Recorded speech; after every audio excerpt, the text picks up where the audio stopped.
পৃথিবীতে অকৃতজ্ঞ মানুষের অভাব নেই। আমরা এমন মানুষগুলোর পিছনেই জীবনের অর্ধেক সময় ব্যয় করে থাকি, আর ভিতরে ভিতরে তারাই সুযোগ সন্ধান খুঁজে।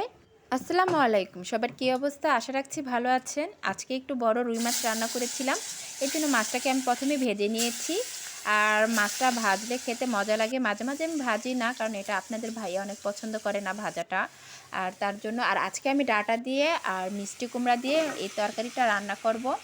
আর একটু আলু দিব, যেহেতু তরকারি নষ্ট হয়ে যাচ্ছে তাই ডাঁটার সাথে মিক্সড করে বিভিন্ন রকমের সবজি দিয়ে জাস্ট মাছটাকে রান্না করব। রান্না করার পরে দেখা যায় খেতে খারাপটা হয়নি, আবার ভালোও লাগেনি।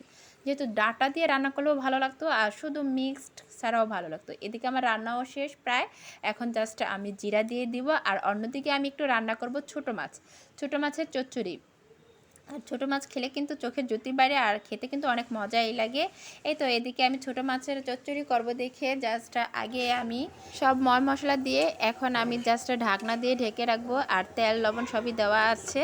তারপর দেখা যাবে কিছুক্ষণ পরে এটা একদম শুকনা হয়ে যাবে। শুকনা হয়ে গেলেই কিন্তু আমার এই চচ্চড়িটা হয়ে যাবে। আর যেহেতু আমি কালো কড়াইতে রান্না করি, এর জন্য তরকারিটা বেশি সুন্দর দেখা যাচ্ছে না। আর আমার কাছে কালো কড়াইতে রান্না করতে খুবই ভালো লাগে।